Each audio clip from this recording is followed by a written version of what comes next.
Welcome into the Cam Strick podcast, episode number 40. Andy Strickland, Cam Jansen, who's your favorite number 40? Do you have one? Number 40? Yeah, who's your favorite number 40? If you're wearing 40, you're a fucking joke. No, I didn't mean to say Panger. that. Oh, shit. Oh, fuck that. I love Panger, but I don't give a shit. If you're wearing number 40, you're a backup fucking goalie, which is fine.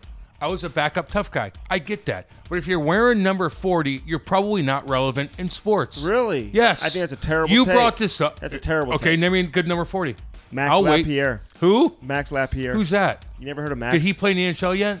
No, because he's not drafted yet. So therefore, he dominated. What are you talking about? No, He played for the Blues. He played for the Canucks. Oh, that kid.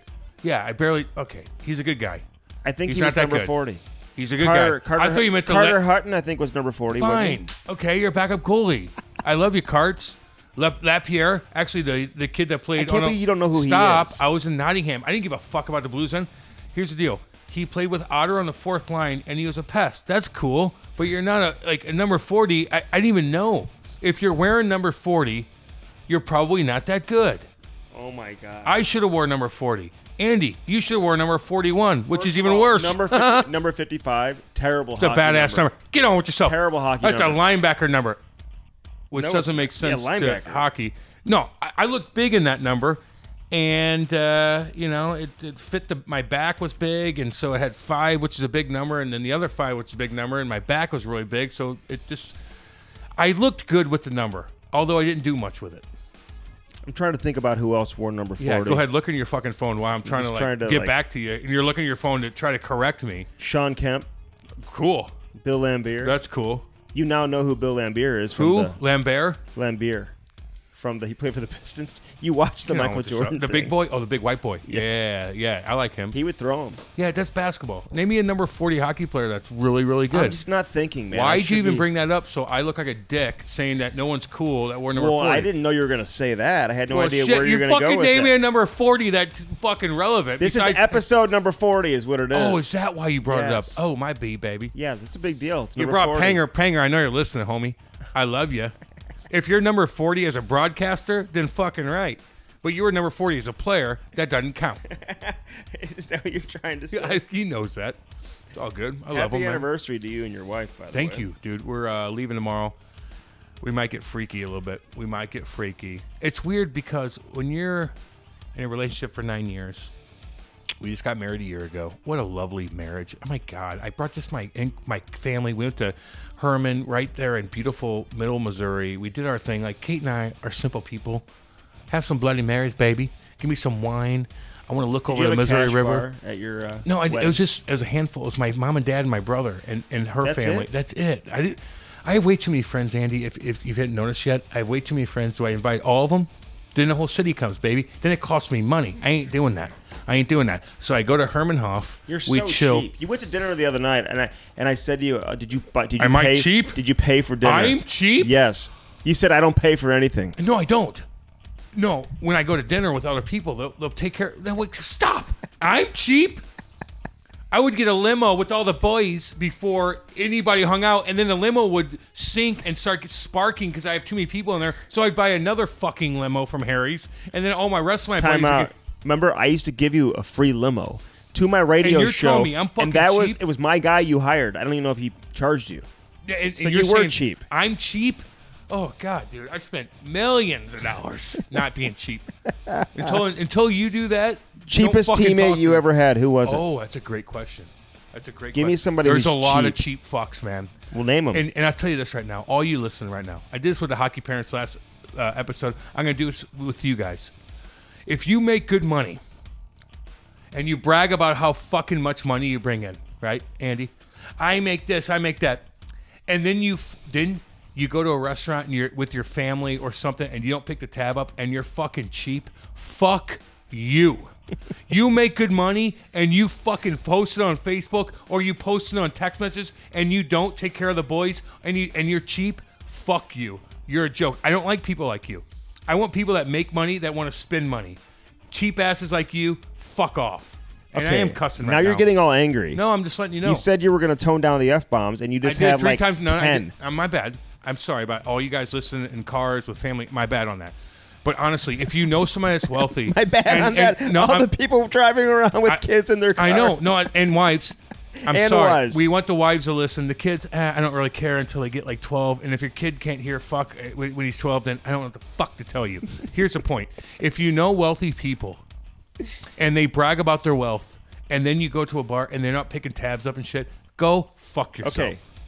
Do guys talk about how much they make in the dressing room? Nah, not really. Not at all. You don't chirp other guys, whatever? No, yeah, you can. But why are you chirping someone that's making coin if you deserve somebody it? who's not making any money. You know, no, Keith, I never got beat. Keith Kachuk used to always say, he never chirped me for not play making better. money. Yeah. Like if they would try to chirp him about how much money he makes. Okay, no doubt. The guy took the guy goes to the net and he busts his ass. He's a power forward. Yeah, he's making 10 schmil. Fucking A, he should. But Walt never came to me and goes, how's that 600 grand? No, he wouldn't say that to Never would say that to me. No. He chirped me for a lot of reasons. Don't you wish you played when the minimum was like $8.25? Dude, I'm good, man. I'm making money now. I spent all my money. I'm good now.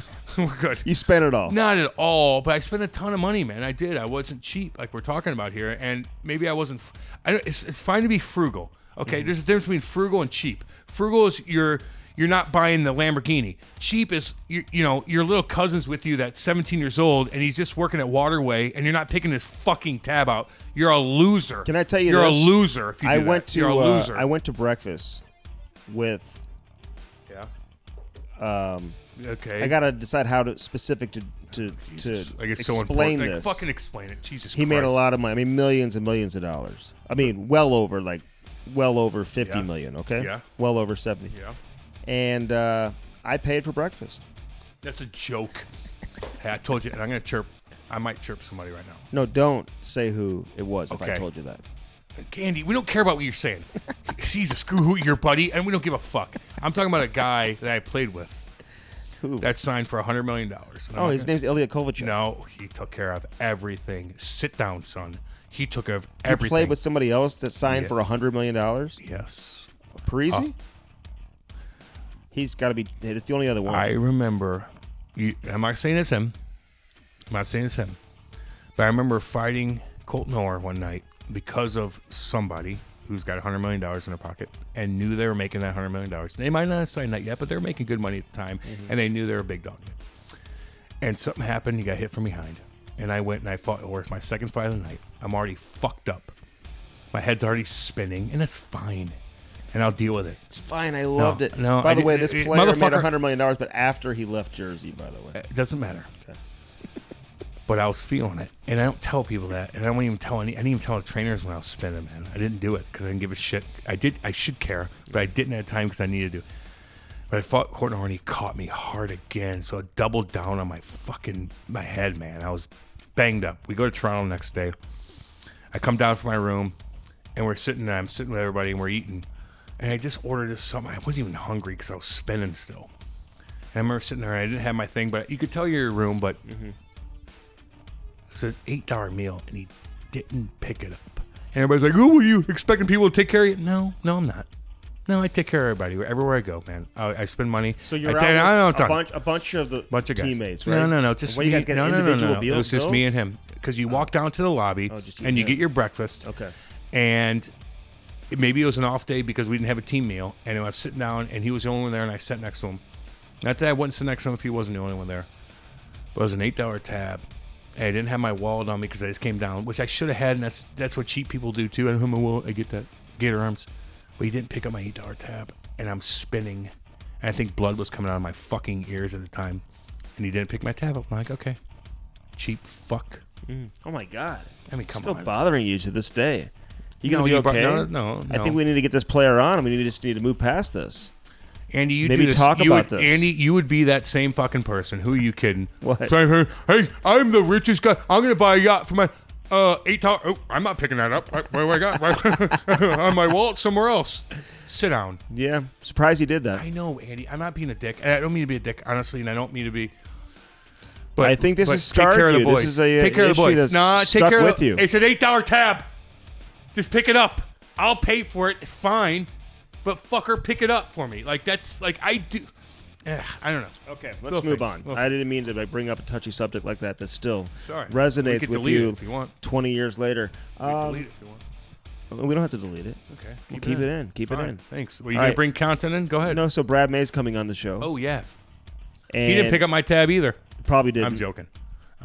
But you never played with Brad. No. And you probably didn't even know him that well until after your career, maybe? I knew of him 100%. Of him, yeah. Yeah, big time. But you guys never hung. Like, if you're not playing on the same team, like in your post careers, you probably run into him at events at Vegas and stuff like that. Yeah. So a little bit of a different situation. He is a great guy. Oh my, great talker. Ask Brian Burke about that. How about how he gets in with the Todd Bertuzzi situation here? I know. He gets into it. I know. We had to ask him about that. Absolutely. Todd Bertuzzi, Steve Moore, for those who don't remember, you remember. Now when you think about it for a second or two, and if you don't, go ahead and Google it and remind yourself exactly what happened there. And I'll tell you this too, with the whole Bertuzzi thing, I did say to Brad May, I go, look, the one thing that Bertuzzi could have done as a tough guy, as a fighter, as a guy that's been in these situations a million times where you need to chase somebody around, kind of like when I chase you around the ice in the alumni games, Andy, spin him around, homeboy. Spin him around so he can look at you in your eyes. And if you're going to catch him with one, if you're going to drop your gloves, you're going to catch him with one. He's got to be looking in your fucking soul first. And if he's looking in your soul and you see that fucking right arm coming out, you better protect yourself. Because if you don't, that's on you. But it wasn't on him. He's skating the other way, and he gets sucker punched from behind. All Todd Bertuzzi had to do was spin the motherfucker around and say, let's go. And if you don't go me, everybody in the whole goddamn hockey market knows I'm going you. Fucking fight me like a man. But he caught him from behind. And that's what went wrong. All right, scored one of the biggest goals in Buffalo Sabres history as well. So this will be a good interview to listen to. It's a great conversation. Yeah, man. Of a great guy still working in the NHL, doing some television with the Vegas Golden Knights, and had a long career, man. Played over 1,000 games, much like Craig Berube. Yeah. He's You know, I mean, he's in that upper echelon of tough guys. Stuck around for a long time. Domi. If Brian Burke was still managing, he'd be playing today. Oh fuck, he'd still be playing. He'd be captain on first power play unit. Brad May, you're 55 years old. You haven't retired. He's like, well, Burke, he's still managing. Mayday looks good too. I saw him in we partied in Nashville together. Fuck, he looks like he's 25 years old still. Actually, kind of pisses me off a little bit how handsome he is, but we love him. He came on and he brought the heat as usual. All right, you know who else brings the heat? CarShield. Oh shit. One of our favorite companies in the country, located right here in St. Louis, and they make the process of fixing covered repairs really simple, Cam. I mean, incredibly simple. You know, they save you thousands of dollars. Their coverage is unmatched by anybody else that's out there. So, again, if you've got a car, and what happens when the transmission goes out? What happens when you need a new engine? And you're looking at a bill of thousands and thousands of dollars. What'd you say? Nothing. Oh, God. Thousands of dollars, right? If you have coverage through CarShield, you're in good hands, and that'll be taken care of. You pick out, your own body shop where you want to have it fixed. Yeah, man. They hook you up with a rental car. Easy so peasy. again, the options are there. They take care of it. All the hard work is put behind you, and they deal with the repair shops, so you don't have to handle everything with them. They take care of the bill and all that type of stuff as well. So again, CarShield, check them out online, carshield.com, and obviously great to have them on board. And you know what? They're great hockey people, Andy. They do so much. They do so much charity work, especially in St. Louis. I know they're nationwide. They're probably worldwide. I don't, but they do so much for this town. We see them everywhere as far as youth hockey and things like that. Big hockey fans. They help people out, and we're very, very happy and proud that they're a part of the Cam Strick podcast. That's right. So call CarShield and get your coverage today and tell them we sent you. Yeah, man. 800-857-2481. Again, 800-857-2481. Mention the promo code CAM. Oh! And you'll save 10%. Oh, God. Again, carshield.com. Carshield.com. A deductible may apply. Again, 800-857-2481. Promo CAM, baby. Promo CAM. Cam. Easy peasy. What's up? Just think about me. Like, where's Cam? Oh, yeah. I can just type that in and save motherfucking money. That's how you do it. All right. Also, Bellman.com. BEHLMANN. Bellman.com. Yeah, baby. Get yourself hooked up for some new wheels for the summertime. The best service you will find from any car dealership in the region. Located in Troy, Cadillac, Buick, GMC on one side of the street, Chrysler, Dodge, Jeep, Ram on the other side of the street. Deal. So go ahead and choose what you want, what fits your family, what fits your personal needs, and what you want to have for this coming summer. Get yourself some new wheels. And again, call them today. Check them out online, Bellman.com. Get yourself an appointment. Are we past Corona now? Where are we? Can't we be past Corona now? I think places have opened up. I hope so. Head on out there. The weather's getting warm. Yes. You want a Jeep with no doors on it? Scares me a little bit. Probably scares Andy because he's scared of everything. But if you want a Jeep and cruise down to Table Rock Lake like I'm fun to do, Andy, for our 1-year anniversary, what's up? I should go to Belmont right now and be like, give me a Jeep. I want a Jeep and I want to kick my feet out the door I might even kick cars. I don't give a shit. Mm-hmm. They have opportunities for you. They have cars for you. You want a Cadillac Escalade. Yeah. I don't know if you could fit in it. You need a high chair. We'll see how that works. But they have it all. So buy your car, Bellman.com, and then go get your coverage from CarShield. CarShield.com. Boom. They will take care of you. Boom. We got the best in the business, man. CarShield and Bellman.com. All right, Brad May, longtime NHL player, really, really tough. And again, we'll remind you that Normal Brand, that's where we're at right now, here in the heart of Ladue. They're open. The door is open. The beautiful breeze coming on in. So come on, say hello to the boys here at Normal Brand as well, and get yourself some new wardrobe. You got to update your clothes, We look good right now. You got to update your clothes. We look good right now. And you need some new clothes. Go shop. Can you guys give me some new clothes? Thank you. There you have it, Andy. Brad May coming up on the Cam Strick podcast. Enjoy. You know what? I played for the Coyotes for a few years, and there's no better place in the winter, or whatever, for 5, 6, 7 months than Scottsdale. I mean, if you can find something better, it's certainly not like you got golf courses, you got restaurants, you got life. Of course, this COVID-19 thing's threw a wrench at all of us, but it's a great place to spend the winter, and that's where we are. I played a few more years after leaving Phoenix, but always loved it. So that's kind of where we want to go in the winter. And then we back here in Canada in the summer on the lake. And by the way, it just snowed. I swear to God, there was hail balls dropping. It was snowing, flurries. It's a joke. It's about 38 degrees. That's just your luck. Only you would leave Arizona and go to Toronto and it's snowing the first day you get there. More Buffalo, but guys, we're a week into May and it's snowing. It's actually embarrassing.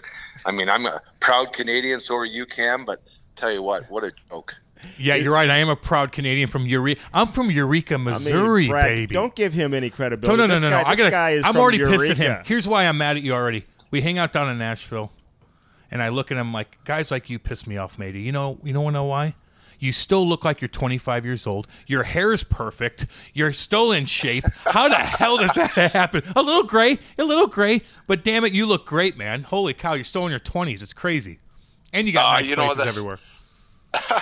That's nice. I actually thought you were Canadian. Swear to God, you played in the Ontario Hockey League. Yeah. The only league, the only development league in the world, by the way. Thank you. Haven't you seen him skate? Haven't you seen him skate, Brad? I skate like I'm from Eureka. You guys skate better than that, don't you?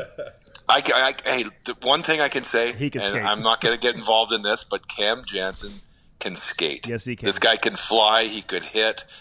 The only problem for the two of us is I could skate too. That was one of my better attributes. But the moment you introduce a puck and some stick handling, and then obviously some vision, I mean, all the intangibles as for a hockey player, that's when it gets difficult for us. Well, I'll tell you what. Yeah, and it was coming from my parents never played and stuff like that. So it was it was just always just a learning curve one way or the other. But you dominated juniors, man. Your first round pick. That 90 draft too. Who's in that? Was Marty Brodeur in that 90 draft? Who are the big boys in that draft? You know what, I think Marty got drafted 20th, but like 20th pick. But it went first overall was Owen Nolan, who had a hell of a career. Peter Nedved was number 2 to the Vancouver Canucks. Kind of odd because Keith Primo was number 3 to the Red Wings. Number 4 was Mike Ricci to I want to say was it the Philadelphia Flyers, right? When he got picked, but then number 5 was Yager. Jaromir Jagr. And the only reason why Jagr didn't go number one. Did anyone good get drafted in 1990? Get out of here. Oh, my. That's a monster draft right there. Holy and then shortly after that, there was Daryl Sador, there was Darian Hatcher, there was Trevor Kidd, Keith Kachuk later. Don't know him. Keith and I actually, we got amazing. I saved Buffalo a lot of money if anybody ever asks, because the Buffalo Sabres moved up in the draft from picking 20th or whatever, 19th that they were picking. They moved up to number 14 in a trade. They traded for Dale Hawerchuk, traded Phil Housley to Winnipeg, two other players, Scott O'Neill, who's a coach, and Jeff Parker. But they swapped picks. So Buffalo picked me. 6 picks later, they picked Winnipeg picked Keith Kachuk. And I saved Buffalo a lot of money because to compare those two players, I mean, I had a hell of a career. Keith and I both played Big Walt and I both played 19 years in the NHL. We retired in 2010, but I think he retired with about 1,200 more points than me. And the only good thing is I got a Stanley Cup, so maybe I have that on him. Yeah, he's got some money too. He's got a little coin. Hey, not that you don't, but he's got lots of it. He's got lots of money, and you know what? He's done a hell of a job as a father. He and Chantel with his kids. Are you kidding me? Oh, they have a lot of money too. These kids are studs. They're hockey players. They've done great. Matthew used to come into our locker room in Phoenix all the time, and he was there 3 years old. Imagine this, guys, in Phoenix with the Coyotes. Brendan Lemieux was a son on our team because Claude, his father, was on our team. Sean Burke's son got drafted to he got drafted to, I think, the Phoenix Coyotes possibly, or Arizona Coyotes, but he got drafted to the NHL. You had Brett Roenick, JR's kid, who was a pretty good athlete himself. Jake DeBrusk was in the locker room as a young boy. They're all the same age, these boys. And I want to say 3 or 4 of them are in the NHL today, and they're all good players. Wow, that's similar to kind of St. Louis too. With the kids. I mean, it's crazy. Well, I mean, Phil McRae, all the boys coming cruising around. But Matthew and Brady, they're great people too. So I mean, obviously, they grew up with Big Walt as their dad and having the advantages that a lot of other kids didn't, man. But you wouldn't know it if you get to know them, man. They're just great people. So, and they've earned it too, man. They're not just in the league. These guys are impact players at a young age. It's just crazy. I mean, what's it like for you when you see these kids? Like you said, former teammates all of a sudden having kids in the National Hockey League. You start to feel a little bit old there, Mayday, or what? You know what? Everything changes, right? But there's no question. If I look at it and think, oh, my God, these kids. Well, I have kids. My son's 24, the same age as these boys, or right in that same wheelhouse of Brendan Lemieux and Jake DeBrusk. But my daughter's 21 years old now. I am old. And you know what? Living somewhat through them now, you just want to see them chase their dreams and enjoy and get through all the trials and tribulations. And you know what? I'm just proud. I'm proud to be their father, my kids, but I'm proud to be friends with, these awesome hockey players that did such a great job and have raised these young players that are coming up. It's fun. And you sit back and you watch, and Cam, like when inside a locker room, you become family, and you know so much more in depth of those people, where they came from, what they do, how mom and dad raised them. And all of a sudden you see their kids making it and being successful, whether it's in the NHL or whatever else they're doing, because a lot of these kids from our friends have been successful in many different levels and in different industry, for sure. All right, so listen, you had a long career. You played over 1,000 games, which is just crazy. God. I mean, like the fact that you got Craig Berube. I know, like maybe you weren't in the same weight class as a Berube or a guy. Well, no, Ty Domi. No, those guys. The only reason why I'm not in Craig's weight class is because he's chubby today. I would have fought Berube. I know you would. 100%. But you know what? No doubt about it. As a young guy, I looked up to Craig Berube. I looked up to Bob Probert and Joey Kosher and Tony Twist. These guys were animals. And I was fortunate to have some big brothers on my team in Buffalo. The only team in the history of hockey to have 3 guys over 300 penalty minutes, by the way, in the NHL. We'll get to that. Gord Donnelly, Rob Ray, and myself in my rookie year. And I was able to do that because I typically would get number 2 or number 3 in the rotation, the way that used to be. You have 5 or 6 tough guys on every team. Chaser knows about that. Chaser knows about that. we kind of, and sometimes, the big guy would come after, number 2 or 3 like that. The race for chase, like we've all heard about, to avoid Tony Twist. But at the end of the day, it took a group of guys that sticking together, and every once in a while you had to step out of your weight class, or even beneath it, to actually make a difference and make a point in the game. But I miss the fighting. I know you do, Cam. But I do. I thought it's like ballet to me. It's an art form. It's beautiful. And by the way, I want to say 73% of games that actually had a fight resulted in momentum changing for the guy who won the fight. I read that. So, and now I don't know. I mean, maybe that's bullshit, but I do believe that fighting has a purpose. It was more about the threat of the fight was probably more important than the fight itself. But Cam, how good your teammates felt and how much tougher or braver or more confident they were when you were sitting on the bench, whether you played a shift or not, where if the game was getting out of hand, at least they knew they had somebody, a big brother on the bench, and it makes a difference. And I think it's missing. I really do. I will say this: no, they felt great until I got the puck on the boards when they rimmed it, and I had to get out of the zone, so we're not stuck in the zone for 2 minutes. No, but I get what you're saying, and I was going to talk to you about those early Buffalo days. You being you're a first rounder, so you automatically are kind of slotted in when you get in. You had good numbers in juniors. You went in. You got confidence under your belt. You knew how to score goals and be a player before you had that. So it was a good. You had it both. But what was it like competing with the Donnellys and the Razors? Was it tough in the locker room? Because again, I get going through that whole thing. Some guys deal with that in a different way. The competitiveness in that slot that you're really dealing with. Although you were a first rounder, so you had a little bit more leeway with that. But explain the competitiveness with those early Buffalo days, man, with all those tough guys. Yeah, interesting. Well, I fought Rob Ray my first day I ever stepped on the ice as a pro in training camp. Yep.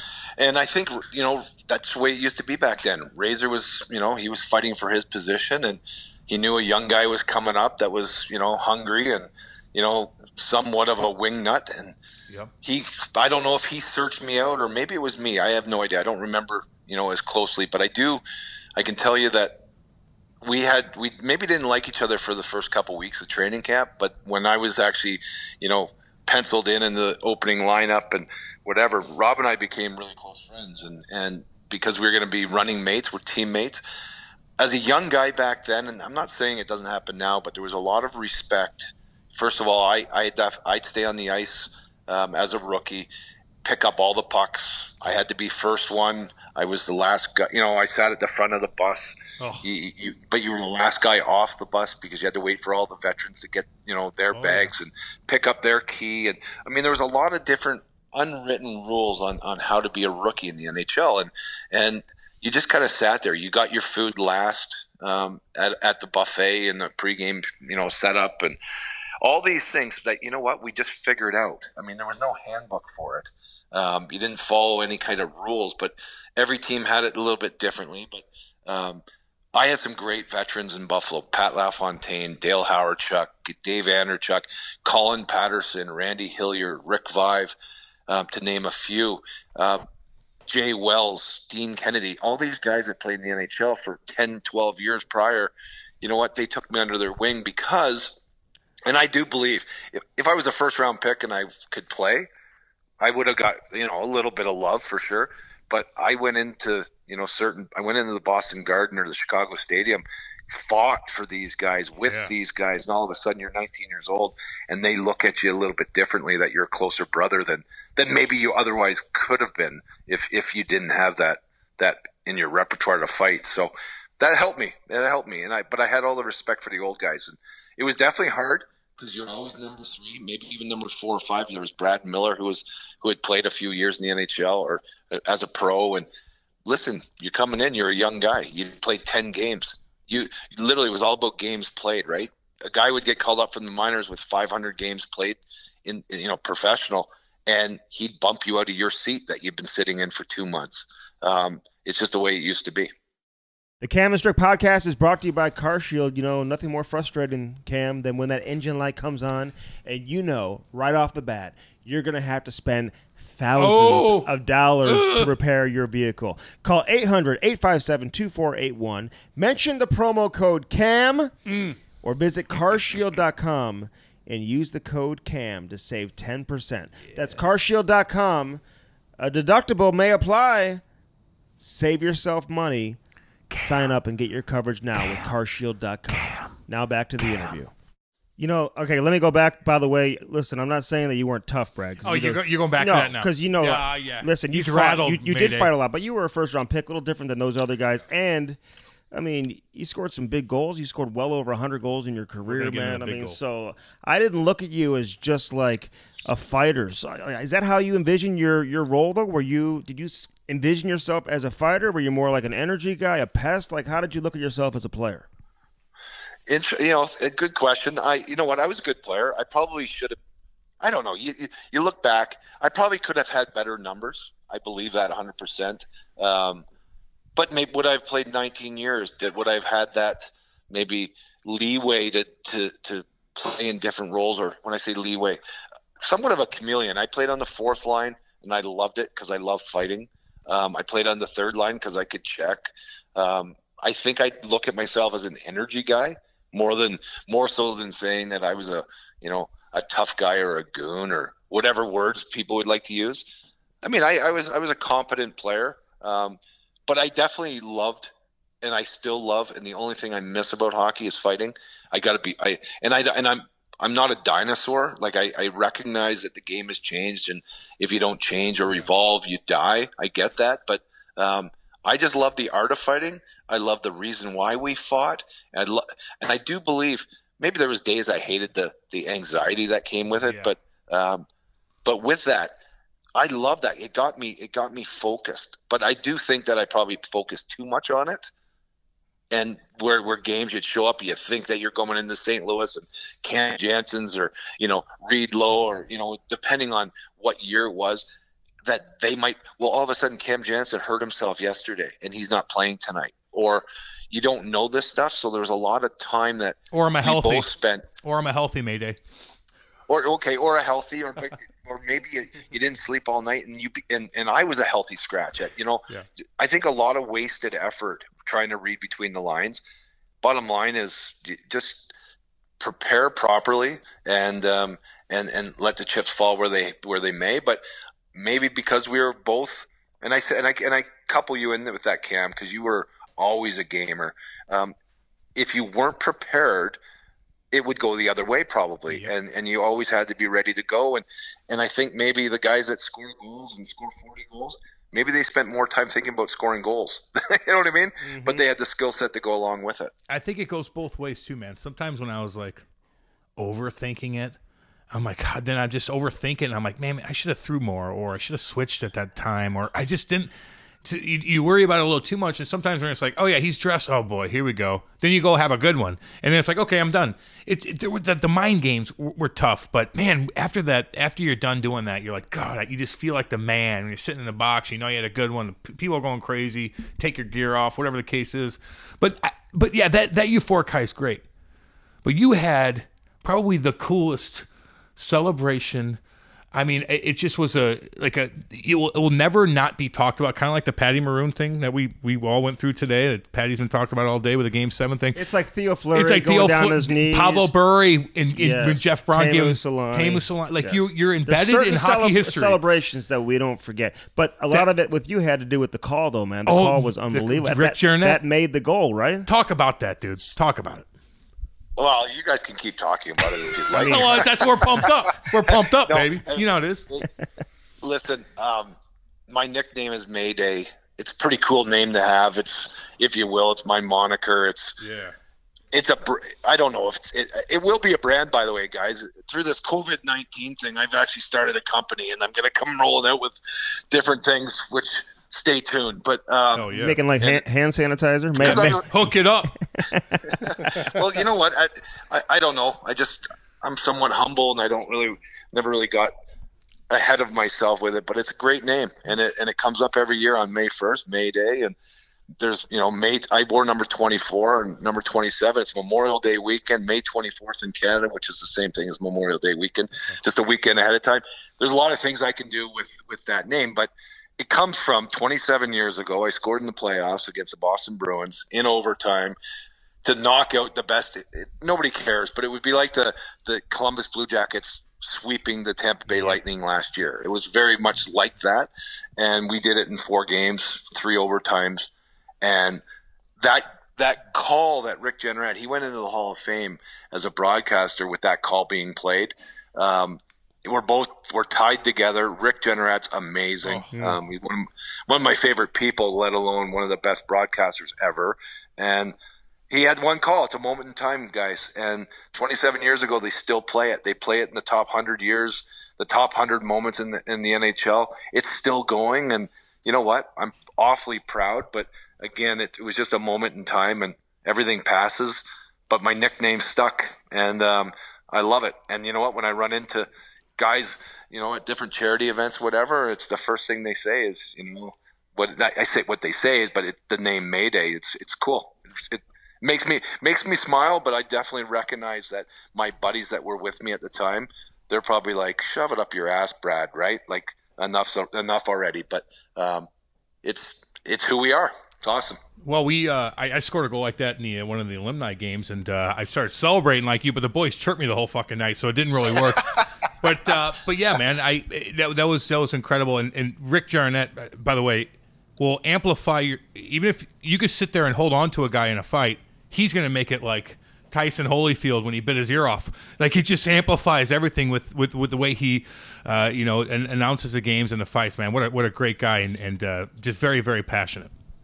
Oh, big time. And he's actually, Robbie Ray's, done a lot of TV with Rick over the last number of years, and they've done a great job. They're staples in Buffalo. Buffalo's a lot like St. Louis is.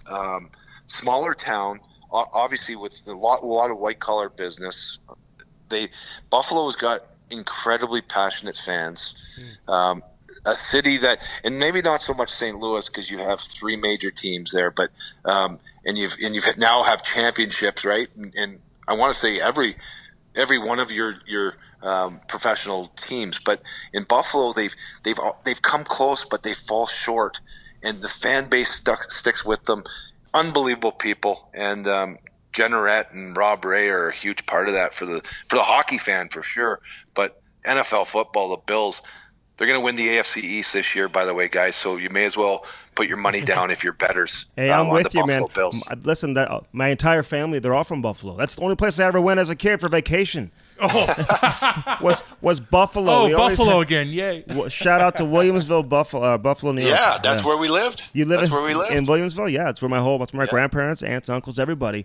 But listen, man, just covering the NHL for a long time, I look at you as a Vancouver Canuck. A lot of people will say he's a Buffalo Sabre. You played the most games of your career in a Buffalo uniform, but I just remember you as a member of the Canucks, man, because those games with the Blues playoff series. Oh, yeah. I mean, there was some serious hatred going on there for a little bit. Yeah, there was. So I guess originally, I understand that because I played in Buffalo with the Adams division. We were in one conference. Of course, St. Louis is in the other. So there wasn't a lot of crossover. I think we only played St. Louis or the other division or conference. I think 3 times a few years, but then it was scaled down to just home and road games, right? So, but when I came out to Vancouver from Buffalo, got traded and went to Phoenix. I got traded back to Vancouver. That was the year 2003 when we were in the playoffs against St. Louis, and Game 7. By the way, we were down 3-1. You guys had you had Kachuk up front. You had Dimitra, God bless him. You had McInnes, Barrett Jackman, right? Pronger. Unbelievable hockey team in St. Louis there. Dougie Wade, Dallas Drake. I mean, there were some good players, man. Leaving Dougie out of it, eh, Mayday? Oh, boy. And you know what? Hey, Lubo Sparteco was a good player. I just talked to him yesterday, Lubo, man. Yeah, Absolutely. I love it. I don't know if he was on the team, but yeah. I don't know if he played much. Valerie Bure was on the team. Yeah. Valerie Bure, and you know what happened? Going in I want to say Game 5. I might be wrong on, it might have been Game 7, but it was Game 5. St. Louis got sick. Yes, they did. The players got sick at a restaurant. Yes. Really?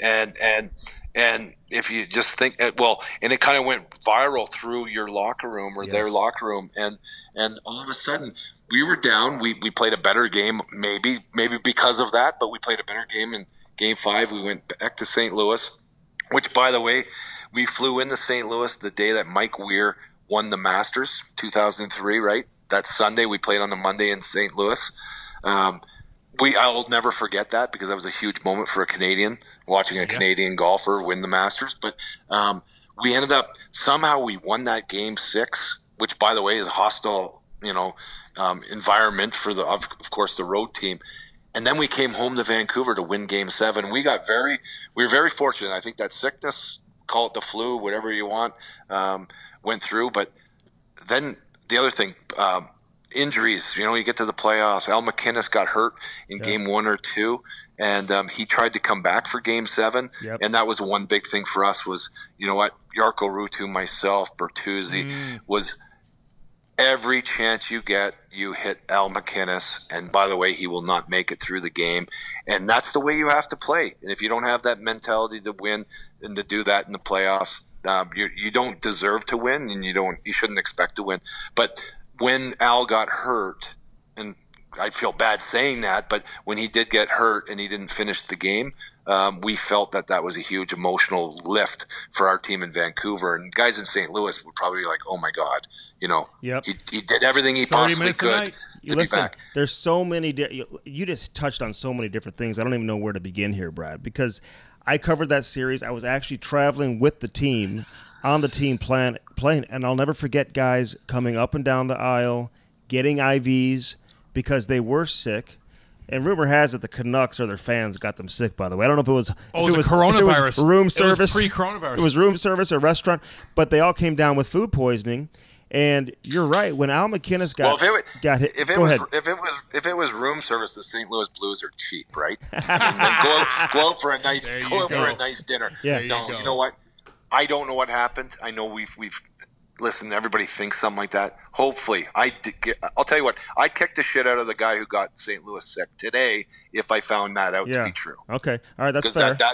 That's unacceptable. But I remember when Bertuzzi hit Al McInnes because the board, remember the glass, the glass there.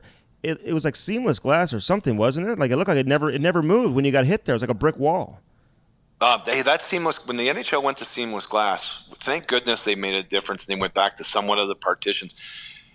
The Buffalo, and I remember because I played one or two games, and what was it called? You're in the fairgrounds there in St. Louis. What was that old rink?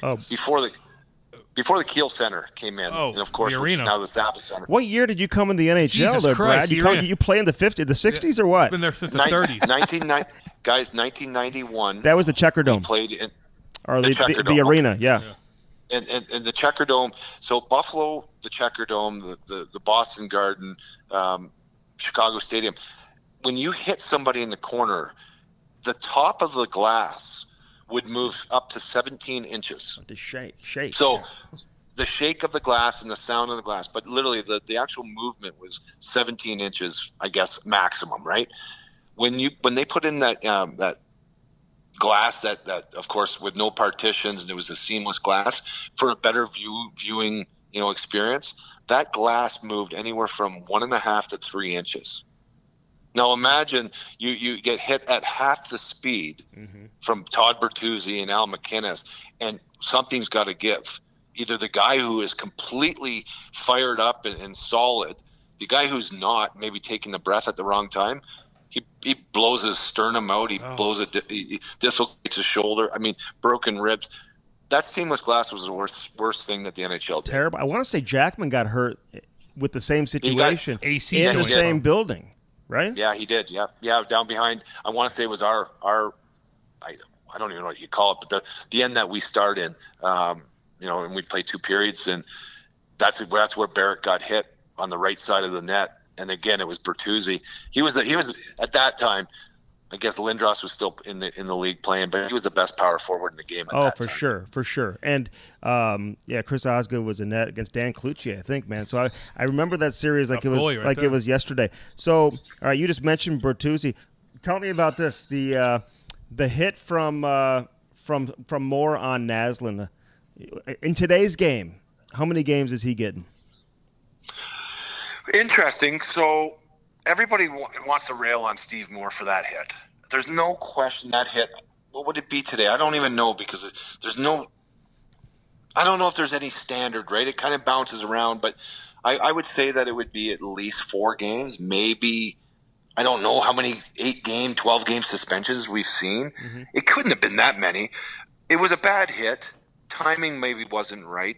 I don't really think Steve Moore intended to knock out Marcus Naslund, as I don't think most guys that actually are in those situations. They're trying to hit the player, of course, and they're trying to make a difference, but they're not trying to knock him out in most cases. So I don't know what the suspension would be. I got a penalty in that play. I ended up getting 2 weeks later, which is 3 games later against Colorado. That's the night that it all happened. Todd got suspended for the rest of the year. I think tied a Vancouver Canuck penalty minute. I think I had 47 or 48 penalty minutes that game. I had 3 fights. I got kicked out of the game, whatever, because I fought Peter Worrell twice. Oh God! Because Steve Moore hit Marcus Naslund 2 weeks ago. That's how hockey is played, right? It comes down best on best or whatever. But you're not like, I'm not going after Steve Moore. Like that's because that wouldn't be right. Unless it fell in my lap. There's other players on my team that are going to get him. You know, in that situation possibly. The worst of the worst happened. A player was injured. A player was sued. A player was suspended for the year. It went to the civil courts. All that stuff took 10 years to iron itself out. I got sued in the same thing as basically throw enough shit on the wall, something's going to stick. Brian Burke, our coach, Mark Crawford, the team, the whole thing, Brad May, we all got sued by Steve Moore. So I have zero respect for Steve Moore, zero. He's okay today, thank goodness. I'm happy for that. I am compassionate, but he's no different than a guy that insurance fraud.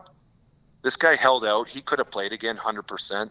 He picked his path and he went after Todd Bertuzzi and he ended up winning. Good for him. God bless him. But you know what? I got zero respect for Steve Moore. How much money did he get? I don't know. All that stuff is sealed and whatever. And I've never asked my friend Todd Bertuzzi. I don't think he's allowed to tell whatever. I don't know. I don't know how that stuff works. I know it was a lot. I know the NHL did it. And I think it was shitty for the NHL. It was shitty, really shitty for my buddy Todd Bertuzzi. It was terrible for Steve Moore. So as much as I say I don't care for Steve Moore, and I don't, I literally, I'm glad he's okay. I'm glad he's I don't know if he's practicing law or what he's doing. I hope he's doing well. I hope the NHL does well from it. But I'll tell you what, precedent was set from this. And for a player in a physical game to go to the civil courts and look for money, I think it's bullshit. The NHL was going to take care of both players and every player that gets injured and put through. But because of that precedent that was set, I think it's really changed professional sports. Listen, we have an assumption of risk when we put our skates on, and the NHL would have got it right had it been given the chance to take care of this, I believe. Now, you know what? At the other end of the day, it's all done. It's gone forward. I don't care. I can talk about it. I frankly don't want to anymore. But Todd Bertuzzi is a great guy. He made a mistake 100%. He did it maybe possibly the wrong way, yes. But he's a great guy. He made a left-hand turn of the yellow light, Cam, which we've all done. And by the way, sometimes you get through and sometimes it's a bad collision. Ultimately, that was the decision-making that was made at that time. It was wrong. It had consequences, but we're beyond that. He's a hell of a guy, Bert is, and I don't know Steve. I don't care to get to know him. I know too much because he sued me too, and I had people and a lawyer and everything else to try to protect, myself and all of that stuff. I know everything behind the scenes, and it was greasy. Cam Strick podcast here for our boy Dan Bellman with Bellman.com. Yeah, baby. You need some new wheels? Why not get a Cadillac, a Buick, a GMC? Head out to Troy today. And again, don't forget about Chrysler, Dodge, Jeep, Ram right across the street. No doubt. Right there in Troy, Missouri. Visit them online. Check out their new selection, the pre-owned selection, the best service you will find anywhere in the country. Bellman.com. BEHLMANN.com. Get yourself some new wheels in time for the summer. Yeah. Now back to the interview. I want to ask you about Bertuzzi, but you know what?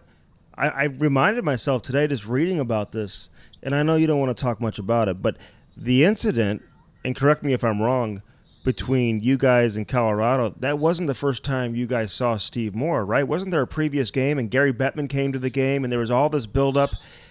How much did you guys talk about that going into the game? Did you guys know that Gary was there, and that's why you kind of said, okay, let's just wait till the next time we go back to Vancouver? What were you thinking there?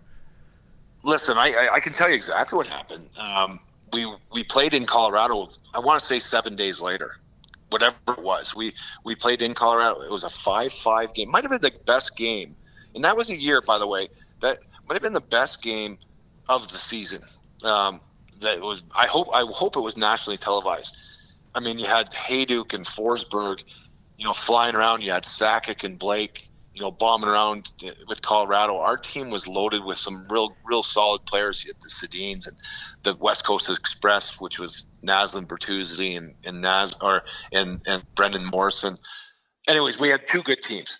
The NHL, they came to that game and they wanted to make sure that, there was a presence there and we all, play the game tough and play it hard, but play it within the whistles and the context of the rules. And that game was amazing. We were both fighting. Colorado was up on us by about 5 or 7 points in first place in our division. So that game was huge, but we had a game in hand or something. So if we could beat them, which we didn't, it was a tie. But if we could win, we get a little closer to the playoffs and maybe, challenge for first. And that ultimately was like that all the way to the finish line. But the NHL did a good job. They were there. I actually had conversations with them prior to that, Colin Campbell. And I thought, I mean, in the lion's share, there's always a team or there's always a market that hates the decision that the NHL doles out. But for the most part, I think they do a good job or did a good job. And if anything, they let the players determine and dictate the pace and the personality of the games. And I think that was awesome as a player. Now things have changed. I get it. Do you think Todd Bertuzzi ever fully recovered from that? Because, like you said, probably the most dominant power forward in the world, huge, leading up to that situation. And you look at his numbers after that, he really never got back to that level there, Brad. No, there's no question. So he was out for a year. By the way, we are all out. We all missed the season, the following season, right? Because it was a lockout year. So you can look at it that Todd was out for a year and a half. But you know what? All our careers, depending on what age you were at that time, maybe declined after the lockout, and some of us hung on and some of us played. Todd continued to play, and he played at a high level. He had some injuries. He was a hell of a player. I tell you what, he's a good buddy of mine, right? So there's no doubt it affected him and probably did for the remainder of his career, not to mention beyond. Here's where I want to be responsible and respectful. Is there was another player here that lost his career. Whether I think he chose a path where he could have battled and grinded it out to try to become a player after an injury. Listen, that's with me. A player lost the rest of his career, and so I don't want to be disrespectful to the whole situation. It sucked for everybody. It sucked for Todd. It sucked for Steve. It sucked for the game of hockey. And when it was on Katie Kirk and Oprah Winfrey, the game of hockey's so violent and so terrible. And they love it. They love talking hockey then, though, Mayday. They love talking hockey then, though, don't they? It's funny how that works. Well, it is, and the tough part is they take a situation. By the way, I say they take. It fell right in their lap, but where the game of hockey's got so many great stories. And you guys are in St. Louis, Layla and Patrick Maroon in St. Louis, and just winning the Stanley Cup. And every marketplace has stories that honestly could sell the game and push the game and elevate it to the next level. And it was just shitty for everybody that when you turn on the TV, you had to listen and watch that, because it was a shitty time in hockey, right? Yeah. I mean, literally the visuals are awful, but he should have turned them around, Mayday. I mean, the one thing that as a fighter, and for Bert, and I don't give a shit. I'm not gonna. We're done with it. But the one thing for me to say for Bert to do is just turn him around and grab him. If all you guys watch, just turn him the fuck around so he looks at you in your eyes, and then do what you gotta do. Then it's on him for not defending himself. Cam, 100%, and he skated away. When I say that, the whole thing, it sucks.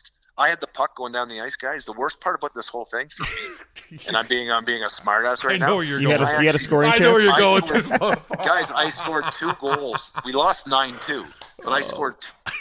I had the chance to get my 3rd goal on a natural hat trick, and I broke a team penalty minute record that night. It was the best game of hockey I ever played, and nobody talks about it. Let me other than me. No shit. I could have had a fucking hat trick on a 93 loss. Sean Pronger was on that team too. He tried to fight him early in the shit. It looked like you guys were chasing him around. We're done with it. We're done. Let me get to something real quick. And this is a kind of a weird thing, but I remember this again as a tough guy, man, doing all this shit and dealing with this big man. You went in. You're with Anaheim, tough fucking team. I think this is 07. Okay, I think you're elite. Maybe you won already. Maybe you played. This is 08 or whatever case is. You're in Minnesota. Shit's going down. You got heavies on that team, but it doesn't matter because the big boys next door. And you get into a weird altercation. You turn around. You catch somebody. Kim Janssen. Poor Kim Janssen. And look, we've all been there, Mayday. I get it. Let me set this up. But then you're in Minnesota. And the big boy, they start chanting his name, and he comes on the ice. Like, set the scene for us and explain how terrifying Derek Bugard, God rest his soul, was, even though you probably had the toughest team in the league. Well, first of all, thank you. God bless the Bugard family. They lost their son, obviously a number of years ago, and so I never had a chance to meet Derek Bugard. I fought him. I think on record I fought him twice, but I remember the first one was in Colorado and didn't matter. But it was in the playoffs, Game 4, first round of the playoffs, the year we won the Stanley Cup in Anaheim, and late in the game, Adam Hall jumps Kent Huskins. They're beating us in the 3rd period. They're going to win Game 4 to go back to Anaheim to play Game 5, anyways, and. 160 feet down the ice, their team skates, the guys on the ice skate to this altercation and pile up. Well, I'm by the pile. Sean Thornton, who played for the Bruins and won 2 cups, he was 3rd man in. I turn around and Kim Janssen's the guy who's coming towards me. I'll tell you what, you skate 160 feet down the ice. What do you expect? What do you think is going to happen? Number one, exactly. But and especially you got to know who's on the ice. If it was Andy McDonald. We love him, by the way. We love him, by the way. He doesn't skate as fast as he used to, by the way. Oh, fuck. If it was Andy McDonald around that pileup, Kim Janssen wouldn't expect to get punched in the face. Yeah. Mm-hmm. But he has to know who's on the ice, no doubt. Anyways, I hit him. I believe I knocked him out. I broke my hand with the punch. I got suspended for 3 games in the playoffs, so I missed Game 5, which we won, thank goodness, and I missed the first 2 games against the Vancouver Canucks. In round 2. Anyways, we go on to win the Stanley Cup, thank goodness, and 3 or 4 months later of partying and drinking, and you guys have gone through that last year in St. Louis, but it was unreal, tons of fun. All I can think about is the next time I play Minnesota, I have to be accountable for what I did to Kim Janssen, because it was aggressive, 100%, but they have Derek Bugard. So I know that I have to fight Derek Bugard. When you have to fight, I mean, there's another level of anxiety, and especially when it's a guy who's 6'9" and he's been destroying the NHL at this time. And anyways, so we had a fight. It was actually in Anaheim, but the 3 days leading up to it, I can tell you one thing: the anticipation of death is worse than death itself. There you go. Because those 3 days of worrying about this fight, I told my wife, she was getting mad at me because I had a short little fuse, and she goes, she said something to me, and I'm like, get lost, leave the house, like just leave me alone. And she's like, why are you being such an asshole? And I'm like, honey, I swear to God, I can't talk to you right now. This is Saturday. I'm like, we play Minnesota tomorrow. I might get absolutely, like, not only beaten up, he might knock my head off tomorrow afternoon. If I wake up on Monday, and I can talk and I've got all my faculties, then you can give me shit. Yeah. Then you can give me shit, but I'll tell you what, right now, take the kids and get the hell out, because I am literally, right now, I'm in my battle plan for the next 24 hours trying to go through every scenario possible to not lose my head. But anyways, going into the fight, the fight ended up turning out to be fine. It was great. You did great. Yeah, and the funny part was, I'm a left winger, and it was and there was a stoppage of play prior to this, and so I get on the ice, but I have to line up at the face-off just outside the blue line at their bench, and my back is to their bench as a left winger, and Derek Bugard's a left winger, so he's on the inside, like across from George Peros, away from the bench, and just before they drop the puck, Bugard kind of he switches and he comes over to this side, and the whole Minnesota bench was like, "You're gonna get it, man. Oh, hey, you're gonna get it. Hey, is that shit in your pants? We smell you." Yes, it is. Yes, it is. It was. There's a picture that was taken. Derek Bugard and myself are not in the picture, but our gloves and our sticks on the ice are. But the picture's taken from the other side of the arena, looking at the benches. So we're out of the camera lens, I guess, getting ready to fight. And the expressions on Minnesota's bench of elation and excitement with smiles and cheers, and on my bench in Anaheim, guys were looking almost like, oh my God, like it was like a roadside crash, right? So the picture tells, what do they say? 1,000 words. Yeah. Oh yeah. What's that say? Cam doesn't know. Shut up. A picture tells 1,000 words. Thank you, Andy. Is that how it goes? He went to school, apparently. That's not how it goes. Hey, I went to NAU. It was unreal, though. That picture is my favorite picture of my career, I think. Oh, I'm going to look that. He was knocking cats out left and right. And I'm not even in it. He was 13 in a row. He knocked guys out. That's funny. Fucking crazy. Hey, before we let you go, I got to ask you about Brian Burke, because wherever he went, you found your way there too. And obviously, it was huge that he brought you to Toronto. You got to play your 1,000th game there, and you played against Buffalo and all that type of stuff. But do you guys have this special connection, special relationship? What does Brian Burke mean to you? Brian Burke's my favorite guy in hockey. Always will be. I played on 4 different teams that Brian was the general manager of. Now, I was brought to Vancouver the first time with Mike Keenan. Mike Keenan was a coach and general manager at the time, and I love Mike, and it's fun. I know people in St. Louis would say opposite, some guys, but Mike Keenan was amazing. Well, Brian ended up firing him the following season, but he signed me to, I want to say, 3 different contracts, and I got traded at the deadline twice to Brian Burke teams. And I think the one neat thing for me, what I learned about it is, first of all, you need to have allies in any industry, I'm sure, but in hockey or in professional sports. But a guy that's going to go to the bat for you. I had a bunch of shoulder surgeries. Both years that I had my left shoulder operated on, where I had Bankart reconstruction, which is basically about 4 to 5 month recovery. It happened in training camp, and I got traded to Brian Burke teams at the deadline both years. Once to Vancouver and once to Anaheim, trying to win the Stanley Cup, and we mission accomplished the second time. Not that I didn't screw it up. That's the way I see it. I certainly made it. Yep. I certainly made a difference at the deadline, and I brought energy and maybe some experience and certainly some good play. I played every game except for the ones I was suspended, but our team was loaded to be our team was loaded to be a winner. It really was. Fun team to watch, by the way. Big tough team. Oh, yeah, Cam, it was so fun to be with these guys like Pronger and O'Donnell, but then we had Getzlaff and Perry, Young and Penner. I mean, this team was awesome, but you know what? The one thing is, you can never lose your focus, and you have to focus. And you guys went through it in St. Louis.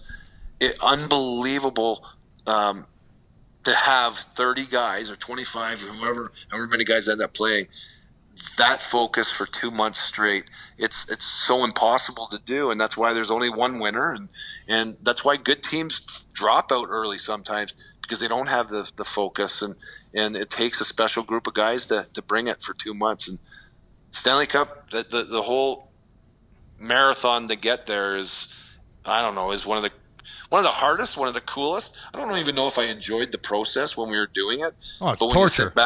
When you sit back and you remember it, it's like, and you forget all the bad moments and all the anxious moments, but you never forget the joy and the smiles and the friendships that were built. So you're probably going to end up at Sportsnet next with Berkey sitting next to him. Oh, he'll bring you there. He's gonna bring you in for your 1,000th game and have you sit out a game to play against the Sabres. Now you're a big TV star, Brad. Hey, you know what was cool? Actually, Cam, you said that, right? You were in Jersey at the time, right? Oh yeah. Were you Yeah, so I was actually playing for the Maple Leafs, but one thing, they actually sat me out in New Jersey so I could play my 1,000th game at home. No, he was scared of me. He was scared of me. Don't lie about it. I was playing that night. Did you play that night? Yeah, he had the flu. He had the flu that night. Hey, the Cam flu. Cam, I could tell you two things. Absolutely was jacked that I was a healthy scratch in Jersey at that time, because what the hell was going to happen, I knew exactly. And maybe I wouldn't have played my 1,000th game, right? Or had a chance to. Second, when we fought in St. Louis, you were talking about, when you, I should have switched hands, or maybe I shouldn't have switched hands. Mm-hmm. Well, I can tell you one thing is I shouldn't have tried to switch hands when we were in our fight, because you proceeded to hit me with about 7 or 8 straight ones right to the face. So lefts, you know what? right? Hey, when you're 5'11", Mayday, you got to throw both, baby. You know how to throw both. Yeah. I do, but I got caught off guard and it pissed me right off. And it's one of those fights I think back on. I'm like, motherfucker. But excuse my language. I wasn't. But you know what? You're on a roll. You're such a great teammate. You're a pain in the ass to play against. You really were, because you skated. You hit so hard. You're always focused and hungry, Cam. But talking to your teammates, they all loved you, man. And I met you in Nashville a couple times, but you're a joy to be around, buddy. And I'm really, really thankful that you asked me to come on with you today. Yeah, of course, man. And you know what? We're going to be, once all this shit just clears up, damn, we have so many different events and stuff like that. I love going to these fantasy camps Mayday. They're so damn fun with all the boys shooting the shit. And I appreciate you coming on, man. Yeah. You gave us, that was great. It was good stuff, man. That was good stuff, dude. Very much. We were curious, man. You have an interesting career, and we wanted to dig at you a little bit, man. So fucking A, thanks for coming on, big boy. Well, I love you guys, and I'll tell you what, anytime you invite me to St. Louis, love it. My sister used to live there, so we used to come to University City, 1 or 2 blocks from Clayton there. Nice. Walk down to J Bucks. I know the city well. I got some good buddies there, of course. Hey, better yet, you invite us to Vegas. Yeah, let's go to fucking Vegas, okay? mother. Seriously, who gives a shit about St. Louis? I need to get the fuck out of here. Let's go to Vegas, baby. I saw you there before, too. Hey, Vegas, Nashville, Scottsdale, wherever you want to go, let's meet up. We'll have a good time. There you go, Love man. It, big boy. Appreciate it, Brad. You're the man, Thanks, Mayday. dude. Hey, take care, guys. Everybody in the Show Me State, enjoy. Thanks for listening. Thanks, See you, brother. big boy. See you. See ya. Bye. All right, that was Brad May here on the Cam Strick podcast. Yeah. Brought to you by CarShield, carshield.com. Again, get your quote today. Cheap. That was kind of the code of our the theme of our intro. Sorry but cheap about that. monthly payments is what you find with carshield.com. Very, very affordable. And again, they just hook it up. Also, computer. Like if your computer goes down in your car, you know how screwed you are if your computer goes down? I mean, thousands and thousands of dollars. So you want your computer taken care of, everything else taken care of in your car. Hook it up with CarShield and carshield.com. And, of course, get your new wheels. Say hi to to Dan Bellman and Dale. Dale is out there. That's why I said Dave. You're looking at me. We're not even going to edit this out. Dan's going to be like, you fucking idiot. No, Dan and Dale, get on with yourself. 2 companies that love the game of hockey. They love, oh my God, they love hockey. They support hockey. Yes. They support charities in this Money town. where their mouth is, man. They do, man. They're the real deal. They walk 100%. the walk. And it's not, when you walk in there, sometimes you walk in, there's like 10 swinging dicks coming at you, like, you're like, get the fuck away from me. This is a fucking nightmare. It's not happening at Bellman. They're sweet. They get your wife can go in there by herself. Like, that's the big thing for me. Like, does my wife want to go in another fucking car dealership again, where they here's what she's talking about. Let's come out there and harass her. Ain't happening at Bellman. It doesn't happen at Bellman. They got it all, and they're sweet people, and they love hockey. All right, you went off script there. That was good. I don't give a shit. That was good. I don't give a shit. Dude, how would you have handled the Steve Moore situation? If you were Todd Bertuzzi? I told you I would turn him around and just piss pumped him that way, and then he would again. He looks at me. If he's looking at me, and I'm like, I'm gonna fuck you up. How about the passion behind Brad May? Of his opinion on Steve Moore too. I know. There's a lot of different things going down. When you get sued, it kind of changes your opinion a little bit. You're suing me. You're fucking suing me because I said something in the paper and then I didn't do anything. He compared it to insurance fraud. Fuck. Do you know what that is? Huh? Okay. Huh? No, that's what he compared it to. I know he did. I was there.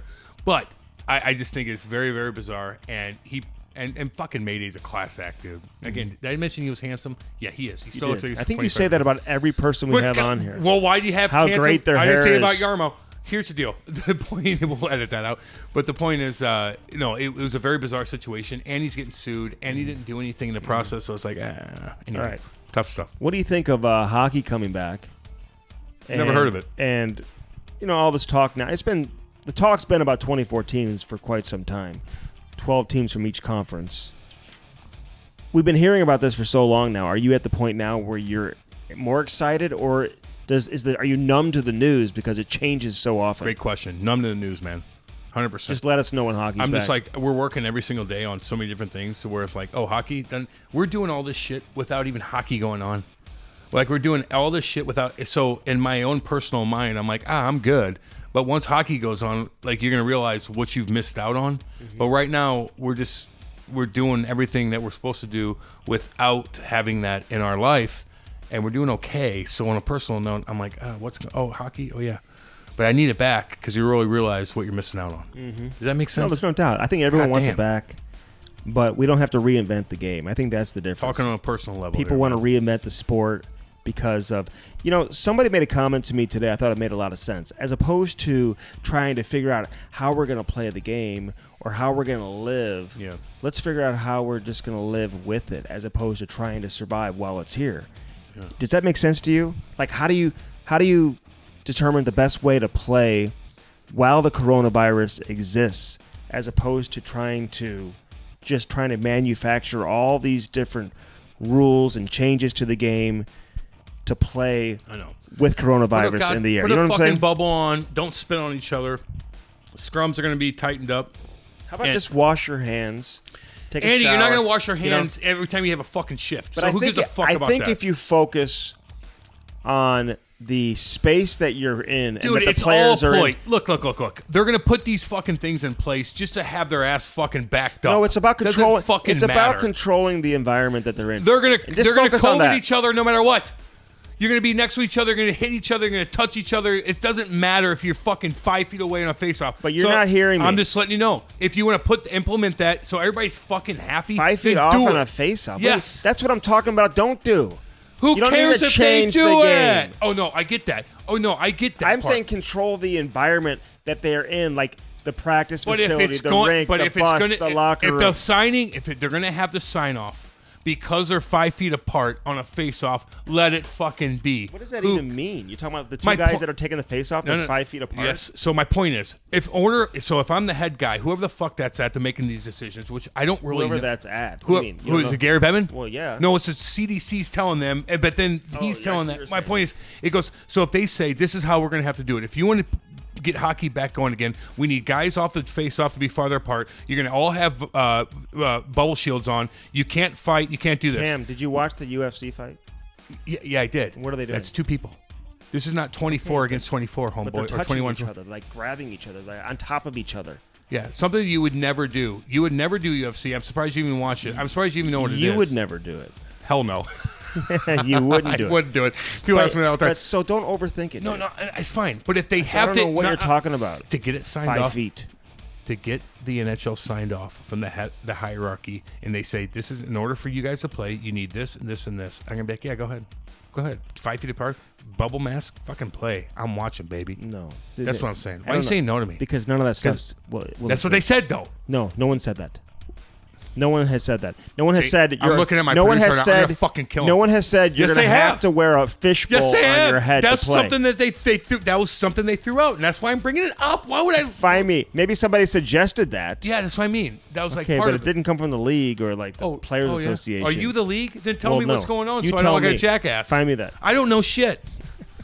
I mean, I'm saying don't change the game, and Cam's giving me every reason as to how to change the game. It's not changing the game whenever you put a fucking shield on. You think every player is going to agree to wearing a shield, a if full they want to play hockey fishbowl? to get their money, fucking A. They won't do that. I want you to wear a fishbowl next time we play, so I don't punch you in the face. I will wear one. Why are you getting so angry today? Because you pissed me off, because you know what I'm saying, and you're like, no. I'm like, no, this is what they're implementing. I don't know what. I don't know. Do I sound that dumb? Well, we may have to edit this out. Actually, we may have to edit this conversation about this. Why? Well, because they're probably going to come out with a bunch of shit today. They're having a call today. Well, we're bringing this out tomorrow. So if I'm wrong, then make fun of me. I don't give a shit.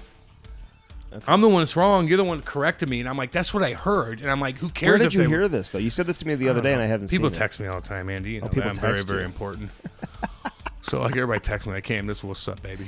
I'm like, okay, should I talk about it? Like, yeah, maybe don't tell Andy. I'm like, okay, well, and I did. So there you go. I'm giving you firsthand news on shit. Okay. Well, we appreciate that. No problem. I'm the inside scoop. You should name me Scoops instead of you.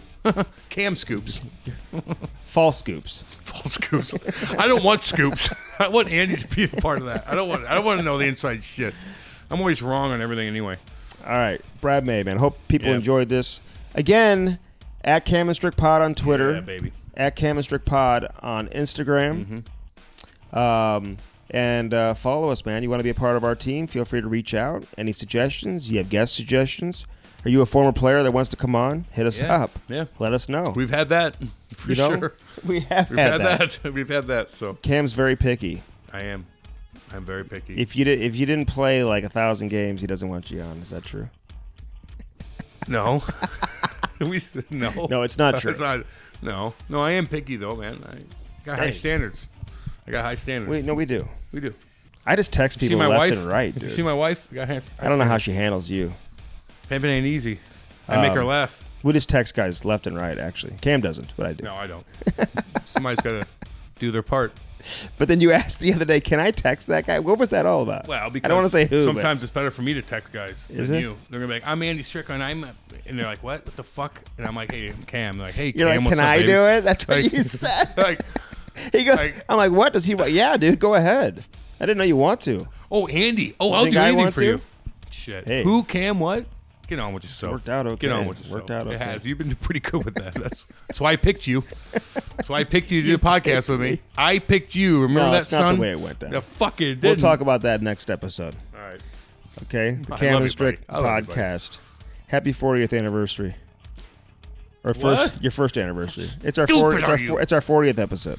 We've been dating for 10 years, but first and you're going down to the Ozarks? Yeah, that sounds like fun. She's going to get it, too. No, seriously. We're getting fucking freaky. She doesn't listen to this. She only listens to my radio show so I can talk shit. We're getting freaky down there, baby. Oh, my God. Fucking fuck my house. I'm so sick of my house. Have fun on your boat. Seriously, though, in a sexual relationship, I'm sick of having sex in my fucking house. And I'm like, I look at my house like my cats are shitting everywhere. My dog's bullshitting me. Get me the fuck out of there so I can get intimate with my wife. Does that make sense? Rent like a little pontoon boat? Get on with yourself. What do I look like? I got my boatings on. Little Hoosier Cam.